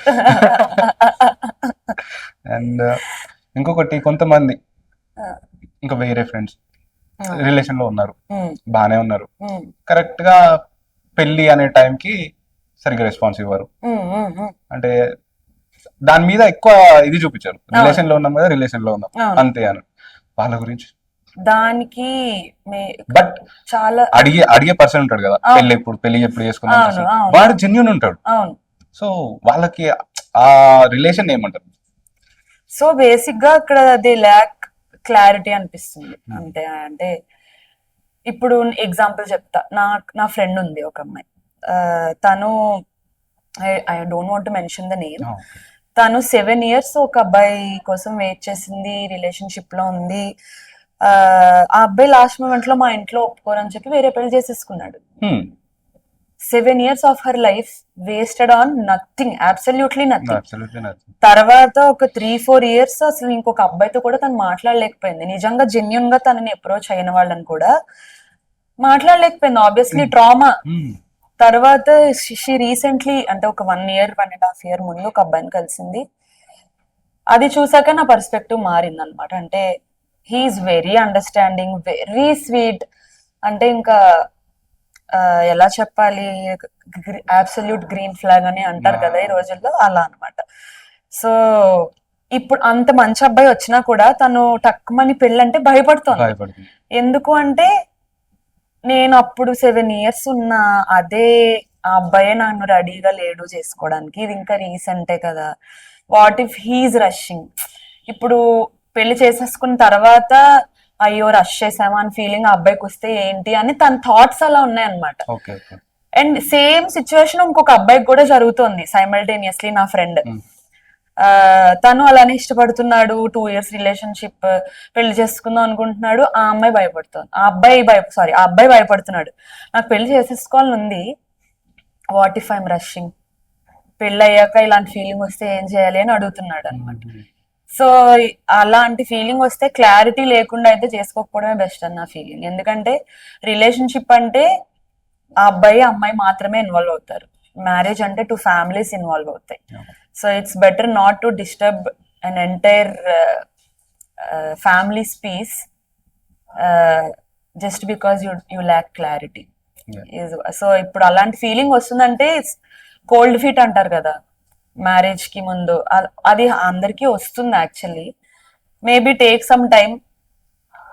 ఎందుకు అలాంటి ఫీలింగ్ వస్తుందని అర్థం చేసుకొని, మేబీ ఏమైనా పాస్ట్ ట్రామాస్ వల్ల అలా అనిపిస్తుందా, లేకపోతే సెటిల్మెంట్ లేకన అలా అనిపిస్తుందా అని అర్థం చేసుకొని ఒక ప్రొఫెషనల్ హెల్ప్స్ లైక్ థెరపిస్ట్ వాళ్ళ హెల్ప్ తీసుకొని maybe we can sort it out అన్నది నా సజెషన్. అంతే. I believe in therapy a lot. అంటే డాక్టర్ దగ్గరికి వెళ్ళి కన్సల్ట్ అవ్వడం, therapist like psychiatrist or psychologist, they can help us really well. అంటే ఇప్పుడు వాళ్ళు ఏదో మనకి మిరాకిల్స్ చేసేస్తారని కాదు, will have some mental blocks ఏదైనా ఒక డెసిషన్ తీసుకోవడానికి. అది ఎందువల్ల మీకు బ్లాక్ అవుతుంది అన్నది చెప్పగలరు వాళ్ళు. అది ఎందువల్ల మీకు తెలిస్తే it's easy for you to solve the problem, right? So yeah, that's how you can take professional help if you are going through that lack of clarity. పెళ్ళంటే భయం, కమిట్మెంట్ అంటే భయం ఉన్న వాళ్ళు they can do that. Responsibilities కూడా భయపడతారు. Yeah definitely. ఎందుకు చాలా మంది భయపడేది ఏంటంటే పెళ్లి తర్వాత ఏదో చేంజ్ అవుతుందంట, చాలా చేంజ్ అయిపోతుంది, తెలియట్లేదు, ఆ చేంజ్ నాకు అర్థం కావట్లేదు, ఆ transition is very hard for me, ముందు ఒకలా ఉంది ఇప్పుడు ఒకలా ఉంది. ఐ డోంట్ నో అది ఎలా ఉంటుందో, బట్ నేను మోస్ట్ ఆఫ్ ద పీపుల్ దగ్గర విన్నా, అబ్బా పెళ్ళయ్యాక చాలా చేంజ్ అయిపోతుంది, కొన్ని అవ్వట్లేదు చేయడం. అలాంటివి విన్నప్పుడు కూడా ఆబ్వియస్లీ నాకు అవతల పర్సన్ ఎంత ఇష్టం ఉన్నా నాకు భయం స్టార్ట్ అవుతుంది, అమ్మో ఏంటో చేంజ్ అయిపోతుంది కదా, ఎందుకులే టైం తీసుకుందాం అని అనిపించింది. అప్పుడు ఐ మీన్ రిలేషన్షిప్ లో ఉన్నప్పుడు అంటే నా పాయింట్ ఏంటంటే, రిలేషన్షిప్ లో ఉన్నప్పుడు ఎక్కువ కలవం, ఏదో 1 hour డైలీ 1 hour 2 hours అట్లా కలుస్తాం. పెళ్ళైన తర్వాత కంప్లీట్ గా ఆమెతోనే ఉండే అట్లా, దాని వల్ల ఏమైనా బోర్ కొట్టడం కానీ ఆబ్వియస్లీ అవుతుందండి. లైక్ దట్ హనీమూన్ ఫేజ్ అన్నది ఫేడ్ అవుట్ అయిపోతుంది అందరికి. దాని తర్వాత నువ్వు దాన్ని ఎలా వర్కౌట్ చేసుకున్నావు అన్నదే important. Obviously even with friends మీరు చూసుకోండి, స్టార్టింగ్ లో మీరు ఇప్పుడు లెట్స్ సే మనం ఇద్దరం బెస్ట్ ఫ్రెండ్స్ అయ్యాం, ఒక 3-4 నెలలు ఎవ్రీ వీకెండ్ ఏదో ప్లాన్ చేసుకుని వెళ్ళిపోతాం. ఆ 5వ నెల నాకు కూడా అబ్బా చాలే అని నాకు ఫ్రెండ్ తో కూడా అనిపిస్తుంది, అది ఆబ్వియస్లీ కదా, ఇట్ హ్యాపెన్స్. అది ఫ్రెండ్ తోనే నీకు అనిపిస్తుంది అంటే ఆబ్వియస్ గా నువ్వు ఫ్రెండ్ కన్నా ఇంకొక లెవెల్ కదా రిలేషన్షిప్ అంటే, ఖచ్చితంగా వస్తుంది అది. సో హనీమూన్ ఫేజ్ అయిపోయాక కూడా వర్కౌట్ చేసుకోవడం ఎలా అంటే, you have to create a routine in a relationship. ఎలా చెప్తా, స్టార్టింగ్ లో మీరు ప్లాన్ చేసుకోకపోయినా రోజు బయటకు వెళ్ళిపోతారు, ఎవ్రీథింగ్ అంతా బటర్ఫ్లైస్ అండ్ ఆ తర్వాత కూడా you have to like every month ఒకసారి బయటకు వెళ్ళాం. ఒక మంత్ నువ్వు ప్లాన్ చేయి, ఒక మంత్ నేను ప్లాన్ చేస్తా. అసలు అలాంటివి బయటకు వెళ్ళమో, లేకపోతే taking a trip together or అలాంటి చిన్న చిన్న చేంజెస్ ఏమైనా చేసుకుంటే స్పార్క్ అన్నది కొంచెం ఉంటుంది అన్నది నా ఫీలింగ్ అన్నమాట. అంతే. Obviously honeymoon phase life long ఉండదు, ఎవరికి ఉండదు. ఎవరైనా అలా చెప్తున్నారు అంటే అది ఖచ్చితంగా ఓవర్ యాక్షన్ అని చెప్తారు, ఖచ్చితంగా ఓవర్ యాక్షన్. సో ఒక అబ్బాయి కావాలంటే ఇలాంటి వాళ్ళు కావాలి. అదే ఇందాక చెప్పినట్టు, who can understand my profession and emotional availability must be there, because I have some issues, దాన్ని అర్థం చేసుకునేలాగా ఉండాలి. నీ ఇష్యూస్ నువ్వు సార్ట్ చేసుకో అంటే నువ్వెందుకు ఇంకా నాకు వేస్ట్ కదా, నాకు సపోర్ట్ ఉండాలి. మీన్ వైల్ నీకున్న ఇష్యూస్ కి కూడా ఐ విల్ హెల్ప్ యూ. నీకు ఇలా కొన్ని ఇంకొక హెల్ప్ ఉంటే సార్ట్ అవుతుంది, సపోర్ట్ ఉంటే సార్ట్ అవుతుంది అంటే డెఫినెట్లీ ఐ గివ్ మై 100%. నాకు అలానే కావాలి, full 100%. If I in a relationship మొత్తం 101% ఇస్తాను నేను, నాకు అంతే కావాలి. అంత లేదు అంటే okay, Tata good bye, Ram Ram. What if is in busy in some, నీకు ఏదో ఇష్యూ వచ్చింది, సంథింగ్ ఏదో వచ్చింది, డైలీ మాట్లాడుతూనే ఉంటారు, అది కామన్. ఓకే, ఒక పాయింట్ ఆఫ్ టైమ్ లో మీకు ఆ అబ్బాయికి షార్ట్ టెంపర్ ఎక్కువ అనుకోండి, but he's a nice guy, short temper ఎక్కువ. మీకు అప్పుడప్పుడు ఇట్లా ప్రేమ పొంగుతుంటది కదా, అట్లా పొంగుతున్నప్పుడు మీరు ఫోన్ చేసి ఆ నాన్న ఇలా ఉన్నావు అని అడిగారు, అక్కడ నుంచి రిప్లై కరెక్ట్ గా రాలేదు అనుకోండి, మీరు ఇక్కడ ట్రిగర్ అవుతారు. ఇక్కడ మీరు ఖాళీగా ఉన్నారు, అబ్బాయి ఏమో బిజీగా ఉన్నాడు. అప్పుడు ఏం చేస్తారు? అప్పుడు అది నా ఇమ్మెచ్యూరిటీ అవుతుంది ఖచ్చితంగా. బిజీగా ఉన్నప్పుడు అర్థం చేసుకోవాలి ఆబ్వియస్లీ. అంటే ఇప్పుడు ఎలా చెప్తా, మీరు 30 గంటలైనా కంటిన్యూస్ గా బిజీగా ఉండొచ్చు, కానీ takes 3 seconds for you to update మీ.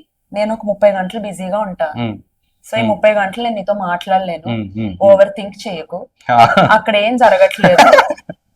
అంటే ఏదో అంటే చీటింగ్ అనే కాదు, చీటింగ్ ఒకటే కాదు కదా, నాకేం అవ్వట్లేదు, ఇక్కడ ఏమి ఏదో డేంజరస్ గా అయిపోవట్లేదు. It takes 10 seconds for you to update. ఆ అప్డేట్ ఇచ్చేస్తే సరే చెప్పేస్తాడు కదా, వీడు 30 గంటలు బిజీగా ఉంటాడు, మనం 30 గంటలు ఇంకేదో చేసుకుందాం. అది లేనప్పుడు హౌ ఇట్ ఫీల్స్, అరే ఏంటి అసలు రిప్లై ఇవ్వట్లేదు, ఏం చేసేస్తున్నాడు, ఇంకా అందులో అమ్మాయిలు ఇంకా ఓవర్ థింక్ చేస్తారు, ఏం చేసేస్తున్నాడు, అక్కడ ఎవరైనా ఉన్నారా, నేను నచ్చట్లేదా, అసలు ఎన్ని రోజులు అయిపోయింది కదా రిలేషన్షిప్ లో, బోర్ కొట్టి, ఇలాంటివి అనవసరం కదా. జస్ట్ అప్డేట్ చెయ్యండి చాలు, సింపుల్ అప్డేట్. ఆ simple update would make a woman's day happy. అంతే. పండిపోయి ఉన్నారు మీరు. పండిపోవడం ఇంకా చూస్తున్నాం కదా, లిటరల్ గా కళ్ళ ముందు జరుగుతున్నా అన్ని చూస్తాం. అండ్ ఇంకోటి చూస్తున్నారు దాని గురించి, వేరే వాళ్ళ కపుల్స్ చూసి అరే వాడు బాగా సంపాదించేస్తున్నాడు, ఇప్పుడు మీ హస్బెండ్ ఉన్నారు, ఎవరో మీ రిలేషన్ లో ఉన్నారు, వాడు బాగా సంపాదించేస్తున్నాడు, నువ్వు కూడా అట్లానే సంపాదించు, అట్లా ఫోర్స్ చేసారు అనుకోండి, అలాంటి వాళ్ళతో ఉండకండి అంటాను నేను. ఓకే, అంతే. కంపేర్ చేయడం దేనికి? ఇప్పుడు నాకు లెట్స్ సే నాకు మహేష్ బాబు ఇష్టం అండి, నువ్వు మహేష్ బాబులా లేవు అంటే అవ్వదు కదా, ఎలా అవుతుంది? That stupid. కంపారిజన్ అన్నది లైఫ్ లో ఎప్పుడు మంచిది కాదు. నువ్వు ఆల్రెడీ నీకు అలాంటి వాడు కావాలంటే నువ్వు అలాంటి వాడిని చూస్ చేసుకోవాల్సింది. మరి why did you choose him? అది అమ్మాయిలు తప్పే. అంటే ఇప్పుడు మీకు బ్రేకప్ అయింది కదా, బ్రేక్ అయిన తర్వాత మొత్తం కంప్లీట్ మూవ్ ఆన్ అయిపోయారా, మళ్ళీ వెళ్తారా? నో వే అండి, ఎందుకంటే పేడ మీద రాయేస్తే ఏమవుద్ది, అది మొహం, మన మొహం పైన తుళ్ళదు. ఆల్రెడీ చాలా సార్లు తుళ్ళింది, ఇంకా నాకొద్దు, ఐఎమ్ హ్యాపీ. ఇప్పుడు మీకు ఒక లైవ్ బ్యాండ్ ఉంది, ఒక ప్లాట్ఫామ్ సెట్ చేసుకొని ఉన్నారు, అండ్ మోర్ ఓవర్ ఏంటి అంటే ఒక ఫెమినిజం అంటే ఒక ఇన్స్పిరేషన్ ఉండాలి ఎవరైనా. మీకు ఒక లైవ్ బ్యాండ్ ఉంది, ప్లేబ్యాక్ సింగర్, అండ్ మీరు అంటే మీరు ఒక స్టాండ్ తీసుకొని ఒక ప్లాట్ఫామ్ క్రియేట్ చేసుకొని ఉన్నారు. సో ఇప్పుడు బయట ఇప్పుడు పర్స్పెక్టివ్ ఎట్లా అయిపోయిందంటే, ఫెమినిజం అంటే తీసుకెళ్లి బట్టలకు అటాచ్ చేస్తున్నారు, నా ఇష్టం వచ్చిన బట్టలు నేను వేసుకుంటా, ఏమన్నా అంటే feminism. So first of all feminism అంటే ఏంటి? Equality in everything. So I understand where they are coming from. అంటే అవే షార్ట్స్ అబ్బాయిలు వేసుకుంటే లేని అమ్మాయిలు వేసుకుంటే ఏంటి అన్నది వాళ్ళ పాయింట్, విచ్ ఈస్ ట్రూ. అంటే ఇప్పుడు వాట్ ఈస్ ద డిఫరెన్స్? అమ్మాయినా అబ్బాయినా కంఫర్టబుల్ గా ఉంటే వేసుకుంటాం. ఇప్పుడు మీకు అన్న పాయింట్ కూడా అర్థమైంది, లైక్ సూడో ఫెమినిస్ట్లు ఎక్కువ అవుతున్నారు, definitely, no denying in that. కానీ ఇంకా చాలా పాయింట్స్ ఉన్నాయి ఫెమినిజాన్ని తీసుకురావడానికి. దానికి ఓన్లీ బట్టల వరకు అది ఇంకా చాలా ఏంటంటారు, సముద్రంలో నీటి చుక్కలాగా ఉంది అంతే. ఓకే, నువ్వు బట్టలు వేసుకో, నీకు నచ్చినట్టు నువ్వు వేసుకో, కంఫర్టబుల్ గా ఉంటే వేసుకో. దాని మీద ఎవరైనా కమెంట్ చేస్తున్నారు, ఏదో నిన్ను అంటున్నారు అంటే పట్టించుకోవడం మానేస్తే అయిపోయింది అక్కడితో. That's where you are taking a stand. నాకు నచ్చింది నేను వేసుకుంటా, నువ్వు మాట అంటున్నావు, పట్టించుకోకు, అయిపోయింది. ఈక్వాలిటీ అండి, ఈక్వాలిటీ. సో ఈక్వాలిటీ అన్నప్పుడు equality in opportunities, that's it. అబ్బాయి షార్ట్ వేసుకుంటే లేని అమ్మాయి షార్ట్ వేసుకుంటే అది ఒకటి వచ్చింది కదా పాయింట్. సో ఇప్పుడు నేనున్నా, నాకు ఏ సోర్స్ లేదనుకోండి, నేను ర్యాపిడో కానీ ఓలా కానీ నేను చేసేసుకుంటాను. ఓకే, అట్లా మీరు చేయలేరు కదా. అందులో లేనిది మీకు డ్రెస్ మీద అంటే నాట్ యూ, బయట జనరల్ దాని మీద కాన్సన్ట్రేట్ చేయండి ఫస్ట్. ఎందుకు లేదు? రేపులు మర్డర్లు అవడం వల్ల. సో ఎవరిది అక్కడ మిస్టేక్? సేఫ్ గా ఒక అమ్మాయి తిరగలేకపోతుంది అంటే దేని వల్ల? ఇప్పుడు ఎవడో ఏదో చేసేస్తాడనే కదా, ఎవడో చేస్తాడనే కదా. సో దాని గురించి మేమేం చేస్తాం? మాకు కావాలి ప్రొటెక్షన్, అది గవర్నమెంట్ ఇవ్వాలి. లేకపోతే అబ్బాయిల్లోకి తెలియాలి, అరే అమ్మాయిలు అన్సేఫ్ గా ఫీల్ అవుతున్నారు రాత్రుల పూట బయట తిరగడానికి, మనం ఇలా చేయకూడదు అని వాళ్ళకు ఉండాలి. సో ఈ అమ్మాయి అలాంటి బట్టలు వేసుకుంది, ఈ అమ్మాయి ఇలా నైట్ టైం తిరుగుతుంది కాబట్టి ఇది అలాంటిదే అని అనుకుంటారు. చూసారా, వాళ్ళ వల్ల అన్నమాట ఇవన్నీ జరిగేది. సో యా, ఇలా నైట్ టైం నేను తిరుగుతున్నా, అంటే నాకు మంచి ఫ్రెండ్స్ దొరికారు కాబట్టి సేఫ్ గా నేను తిరగలుగుతున్నా. నేను లేట్ నైట్స్ ర్యాపిడోలోనే ఎక్కడికి వెళ్ళినప్పుడు ఎవరో ఒకరికి నేను పంపిస్తా లైవ్ లొకేషన్. సో యా, ఇలాంటి వాటిలో ఫెమినిజం అన్నది ఉండాలి. But feminism is more about equal opportunities. ఇప్పుడు చాలా వర్క్ స్పేసెస్ లో కూడా చాలా వర్క్ స్పేసెస్ లో కూడా అమ్మాయిలకి కొంచెం తక్కువ పే చేయడం, అబ్బాయిలకి కొంచెం ఎక్కువ పే చేయడం, అలాంటి వాటిలో స్టార్ట్ అయింది యాక్చువల్లీ ఫెమినిజం.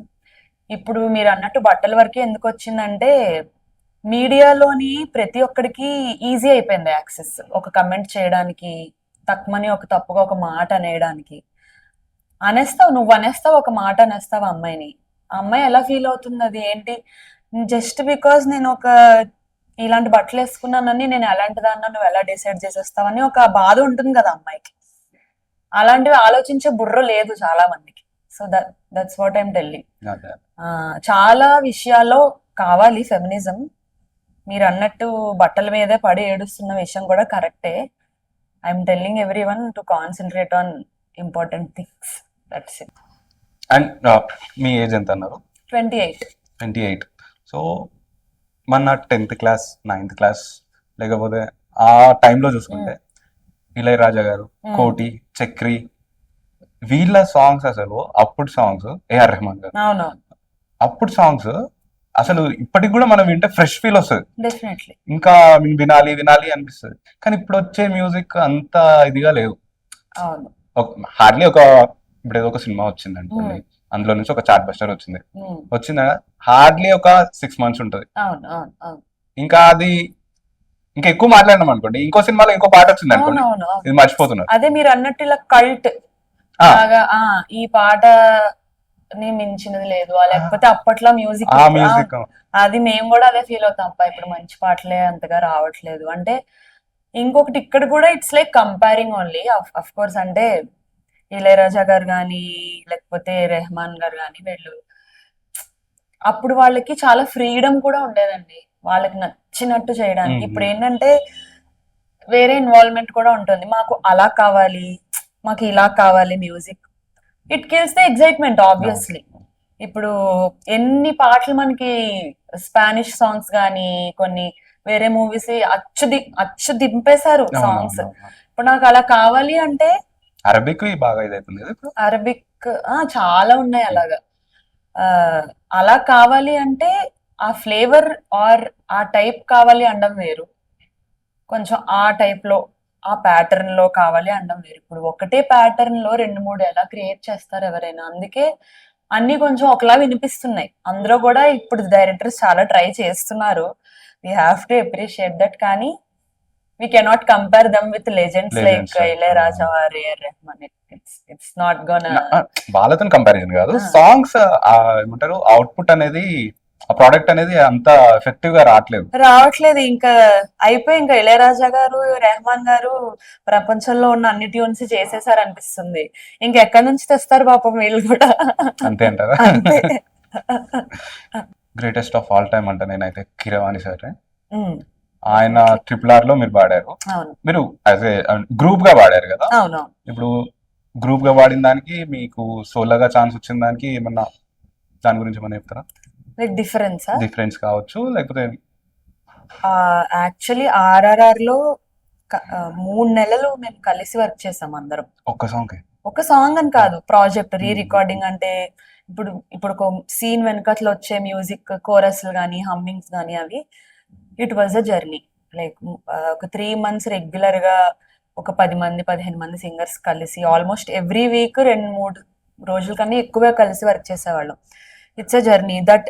అందులోని నాకు అది ఫస్ట్ టైం కదా అలా ఒక మూవీ కోసం వర్క్ చేయడం.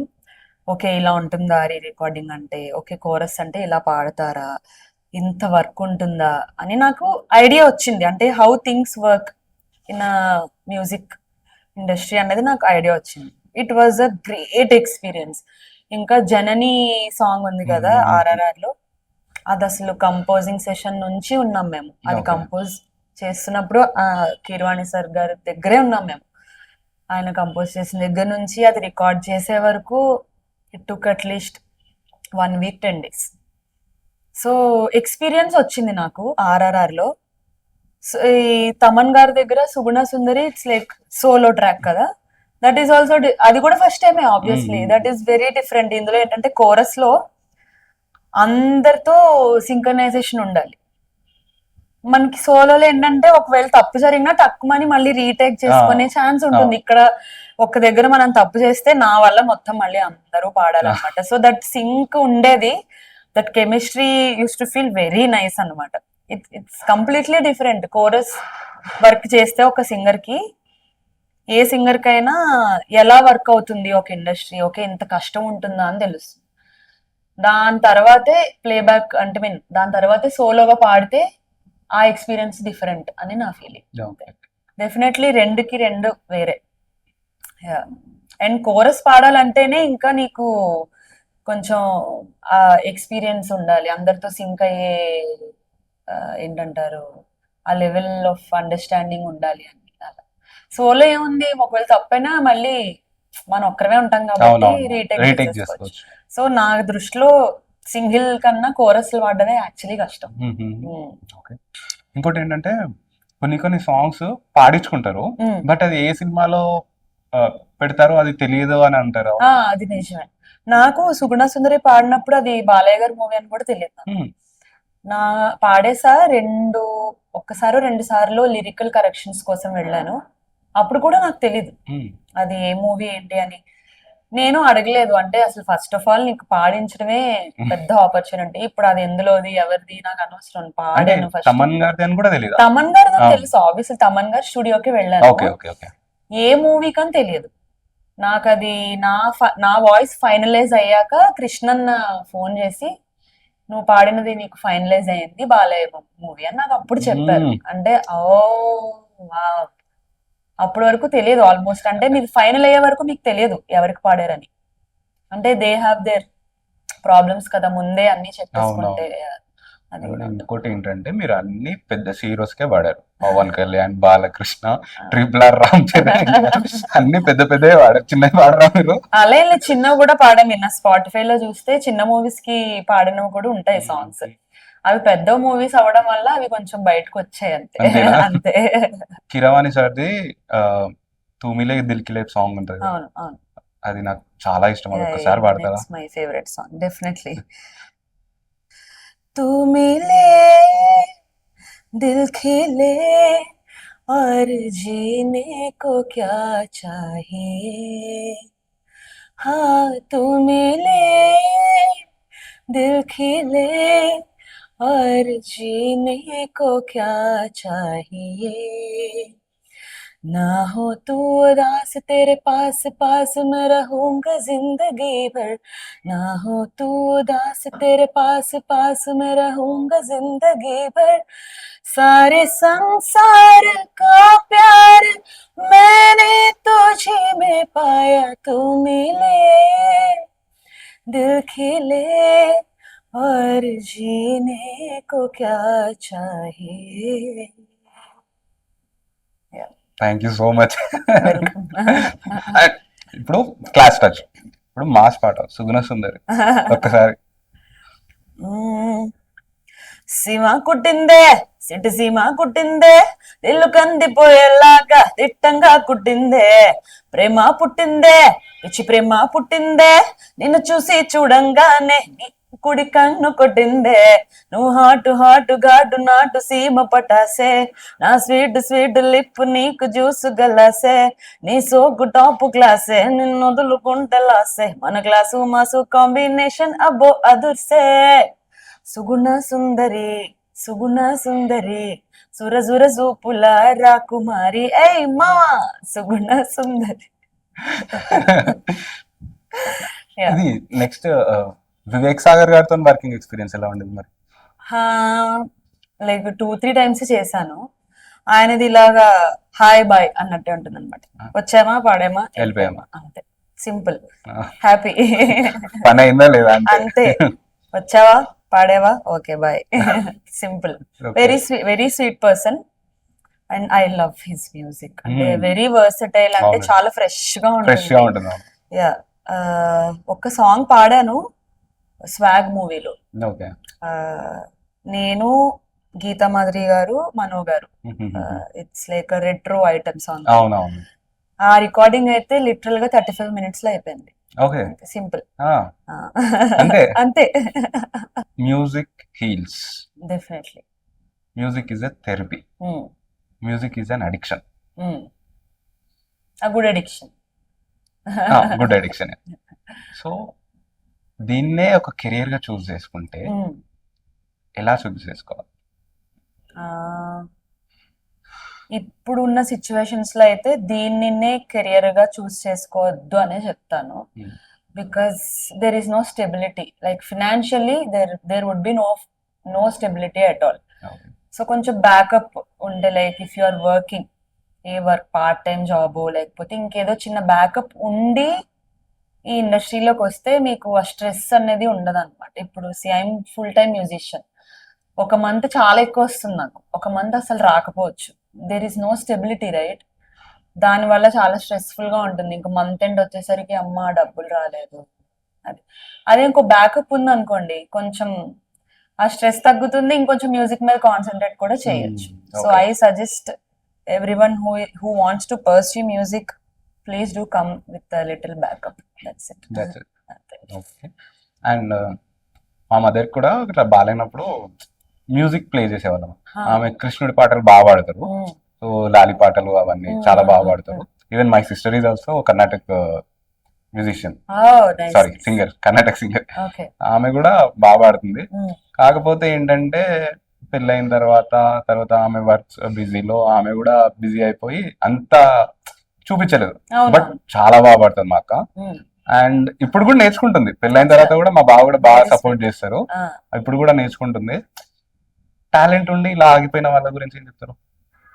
అంటే ఇప్పుడు మీ సిస్టర్ దగ్గరికి వస్తే ఫ్యామిలీ రెస్పాన్సిబిలిటీస్ వల్ల ఆగిపోయారు. ఇప్పుడు ఇందాక మనం అనుకున్నట్టు social media is helping everybody out కదా.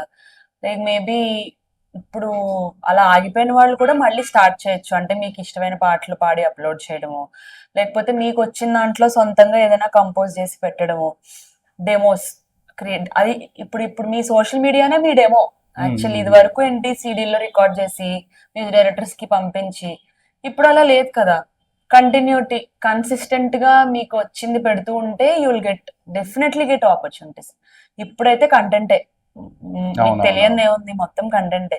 కన్సిస్టెంట్ గా ఒకటి మనకు తెలిసింది పెడుతూ ఉంటే డెఫినెట్లీ వస్తాయి opportunities. Some or the other way, ఏదో ఒక మ్యూజిక్ డైరెక్టర్ మిమ్మల్ని కాంటాక్ట్ చేయొచ్చు, ఆర్ ఏదైనా రికార్డ్ లేబుల్ వాళ్ళు మిమ్మల్ని కాంటాక్ట్ చేయొచ్చు. We never know. ఇప్పుడు ఇది వరకులా టఫ్ గా లేదు. It's easy for anybody to get in to the industry. మీది బ్రేకప్ అయిన తర్వాత మళ్ళీ వెనక్కి వెళ్ళని అన్నారు, ఓకే దట్స్ ఫైన్. తర్వాత హీల్ ఎట్లా అయ్యారు?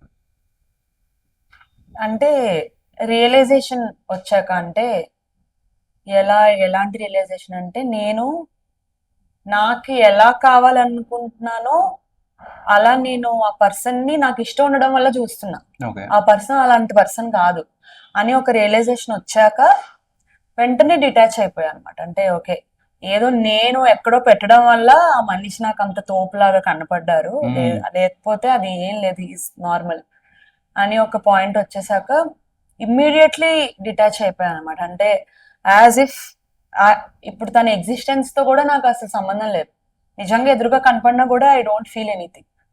ఇప్పుడు నాకు హేట్రెడ్ లేదు, ఏం ఫీలింగ్ లేదనమాట. అది ఆ డిటాచ్మెంట్ ఎలా వచ్చింది అంటే ఆఫ్టర్ ద రియలైజేషన్ అనే చెప్పొచ్చు. అంటే నేనేదో ఎక్స్పెక్ట్ చేసి నేనేదో పెడస్టల్ మీద పెట్టడం వల్ల అలా తప్ప అక్కడ పర్సన్ లో అంత స్పెషల్ గా ఏం లేదు అని అలా తెలియడానికి కూడా టైం పడుతుంది. బికాజ్ మనం ఇష్టపడతాం కదా డెఫినెట్లీ. అది చేంజ్ అవ్వడానికి కూడా నాకు టైం పట్టింది, చాలా కష్టపడ్డాను. మూవ్ ఆన్ అవ్వడానికి ఏమేమి చేశారు? ఏం చేయలేదు, ఏమి స్పెషల్ గా అయితే ఏం చేయలేదు. నేను అందరిలానే ఇంట్లో కూర్చొని ఏడ్చా. నాకు కుక్ ఉంది, మై డాగ్ హెల్ప్ మీ. అంటే నేను ఎప్పుడు నాకు యాంగ్జైటీ వచ్చినా ఏమొచ్చినా వాడు నా పక్కన వచ్చి కూర్చోవడం. అంటే they can sense her heart beat and all కదా. నా హార్ట్ బీట్ తగ్గే వరకు నా దగ్గర ఉండేవాడు అనమాట. My dog help me a lot with my anxiety. ఇంకా ఒక్కదాన్ని ఉండేదాన్ని కాదు. ఇంకా ఓకే. ఒక్కదాన్ని ఉంటే నా థాట్స్ కొంచెం బాగుండట్లేదని చెప్పి ఊరికే కొత్త ఫ్రెండ్స్ ని చేసుకోవడం, కొత్త వాళ్ళని మీట్ అవ్వడం, ఆర్ ఒక్కదాన్ని అయినా కెఫేస్ లోకి వెళ్ళిపోయి కూర్చోవడం, అంటే మనుషుల మధ్యలో అదే అదే. ఉండడం, దట్ రియల్లీ హెల్ప్స్. ఎందుకంటే అది బ్రేకప్ అనే కాదు, ఏదైనా లాస్, బ్రేకప్ అనేది ఒక మనిషి చనిపోతే ఎంత హర్టింగ్ గా ఉంటుందో అంత హర్టింగ్ గా ఉంటుంది. అంటే ఇంకా మళ్ళీ మన లైఫ్ లో ఉండరు. అది సో అంత హర్టింగ్ గా ఉన్నప్పుడు యూ షుడెంట్ బి అలోన్. ఖచ్చితంగా జనాల మధ్యలో, గుంపుల మధ్యలో ఉంటే it will definitely help you. నేను నా సైకియాట్రిస్ట్ నాకు అదే చెప్పారు, be with group of people అని. సో జనాల మధ్యలో ఉన్నా నాకు చాలా ఈజీ అయిపోయింది. సైకియాట్రిస్ట్ అది వర్క్ అవుతుందా? Definitely work. నాకైతే చాలా జనరల్ గా అంటే బయట కంట్రీస్ లో ఎక్కడైనా అంటే డాడ్ ఐ మీన్ డిప్రెషన్ అని అన్నారు అనుకోండి, డబ్బులు ఇచ్చి అట్లా బయటికి వెళ్ళి రా, లేకపోతే థెరపీ తీసుకో అంటారు. ఇంట్లోకి డాడీ నాకు బ్రేకప్ అయింది, డిప్రెషన్ వస్తుంది అంటే పట్ట కొడతారు. ఎందుకంటే మన వాళ్ళకి బేసిక్ గా ఎమోషనల్ ఇంటెలిజెన్స్ లేదు. అంటే అది మొత్తం ఏంటంటారు, ఇంటర్లింక్డ్. వాళ్ళకి తప్ప పిల్లలకి ఫీలింగ్స్ ఉండవని ఫీలింగ్ లో ఉంటారు పేరెంట్స్ బేసిక్ గా. అది చేంజ్ అవ్వాలి. ఆ సైకిల్ ని మన జనరేషన్ బ్రేక్ చేయాలి. ఇప్పుడు టీనేజర్ ఎవరైనా, నాకు క్రష్లు ఉంటాయి ఆబ్వియస్లీ. ఒకటి నువ్వు ప్యూబర్టీలో ఉన్నావంటే నీకు అట్రాక్షన్, ఈ ఇన్ఫాక్చుయేషన్ స్టార్ట్ అవుతాయి కదా. అవి నువ్వు పేరెంట్స్ తో చెప్పగలిగే ఫ్రీడమ్ నీకు ఉండాలి. ఉంటే నువ్వు సీక్రెట్ గా చేయాల్సిన అవసరం ఉండదు కదా. నువ్వు సీక్రెట్ గా చేస్తున్నావు అంటే ఇంకా అది కాకుండా ఇంకా మిగతా విషయాలు కూడా సీక్రెట్ గా చేయాలనిపిస్తుంది. If you give that freedom. ఇప్పుడు ఈ ఏజ్ లో ఇలా అట్రాక్షన్స్ అవి వస్తాయి, నువ్వు కంట్రోల్ గా ఉండాలి. ఇప్పుడు అది కరెక్ట్ కాదు, అది ఎక్కువ రోజులు ఉండదు అని నువ్వు ఒక పేరెంట్ గా చెప్పేస్తావు అనుకో, వాడు ఏమనుకుంటాడు, ఇది మా మమ్మీ ఆల్రెడీ నాకు చెప్పింది, ఇదంతా ఓకే, జస్ట్ హ్యాపెన్స్ అంతే, నేను సీరియస్ గా తీసుకోకూడదు అని అనుకుంటాడు. అలా అనుకోకుండా అమ్మో ఇప్పుడు మా ఇంట్లో చెప్తే నన్ను తిడతారు, అదే నేను ఈ అమ్మాయికి చెప్తే ఆర్ ఈ అబ్బాయికి ఇష్టం ఉంది కాబట్టి చెప్తే వాడు నాకు సపోర్ట్ చేస్తాడు అని తెలిసి తెలియని ఒక ఎమోషనల్ సపోర్ట్ వస్తుంది వాళ్ళకి ఆ టైంలో. అది ఎంత ఎఫెక్ట్ అవుతుంది మనకి. సో ఆ పేరెంటింగ్ మారాలి ఫస్ట్ ఆఫ్ ఆల్. ప్రతిదానికి స్ట్రిక్ట్ గా పెట్టేసి ఈ ఏజ్ లో నీకు లవ్ ఏంటి, ఈ ఏజ్ లో అంటే ఆ ఏజ్ లోనే అవుతాయి ఎవరికైనా, అంతే కదా. 30 ఏళ్ళు వచ్చాక నేను రోజ్ ఫ్లవర్ ఇస్తా, 30 ఏళ్ళు వచ్చాక నాకు క్రష్ ఉంటుంది అంటే 30 ఏళ్ళు వచ్చాక పెళ్లి చేసుకోవాలి. 15 ఏళ్ళకి క్రష్లు ఇంట్రెస్ట్లు ఉంటాయి. అది ఓపెన్ గా మాట్లాడగలగాలి పేరెంట్స్ అని అంటాను నేను. అప్పుడు ఇలాంటి ప్రాబ్లమ్స్ ఏమి ఉండవు. అంత స్ట్రిక్ట్ గా ఉండకూడదు. వాళ్ళు మనుషులే, వాళ్ళకి ఫీలింగ్స్ ఉంటాయి అని అర్థం చేసుకుంటే everything will be all right. ఇది హర్షద్ వార్సి తెలుసా మీకు? ఎవరండి? హర్షద్ వార్సి, మున్నాబాయ్ ఎంబీబీఎస్ లో సర్కిట్. నేను యాక్చువల్లీ చూడలేదు ఆ సినిమా. ఐ లైక్ శ్రీకాంత్ గారి క్యారెక్టర్ చేసిన ఆయన. ఓకే. ఆయన ఒక పాడ్కాస్ట్ లో చెప్పిండే ఇట్లా, పేరెంట్స్ పిల్లల్ని ఎప్పుడు వరకు చూస్తారంటే పిల్లలకి తెలివి రానంత వరకు బాగా చూస్తారు. ఒకవేళ వాడికి తెలివి వచ్చి వాడి ఓన్ డిసిజన్స్ తీసుకోవడం స్టార్ట్ చేసినప్పుడు పేరెంట్స్ అది తట్టుకోలేరు. ఎందుకంటే వాళ్ళకి పిల్లల మీద ప్రేమ కన్నా కంట్రోల్ నచ్చుతుంది. They will have that control కదా, వీడు మనం చెప్పింది చేస్తున్నాడు, మనకు నచ్చినట్టు ఉంటున్నాడు. అది చేంజ్ అయితే వాళ్ళు తట్టుకోలేరు అనమాట. That is toxic. That was great talking with you, Cynthia garu. Same, likewise. I feel the same. You made it very easy for me. Like I felt very comfortable. Thank you so much. That's it. Nice. It was nice meeting you all. Good team. Keep it up. All the best for the next projects. Thank you so much. Congratulations. Thank you so much. మీరు select చేసుకున్న questions అయితే నాకు నిజంగా నచ్చాయి. అంటే not everybody asks all these questions, అంటే about feminism or mental health. These are the important topics apart from me being a singer. So yeah, I really loved your questionnaire and I love the way you made me comfortable. It's very nice. నేను చాలా హ్యాపీగా మాట్లాడాను, చాలా comfortable గా ఒక friend తో మాట్లాడినట్టు అనిపించింది. Seriously thank you.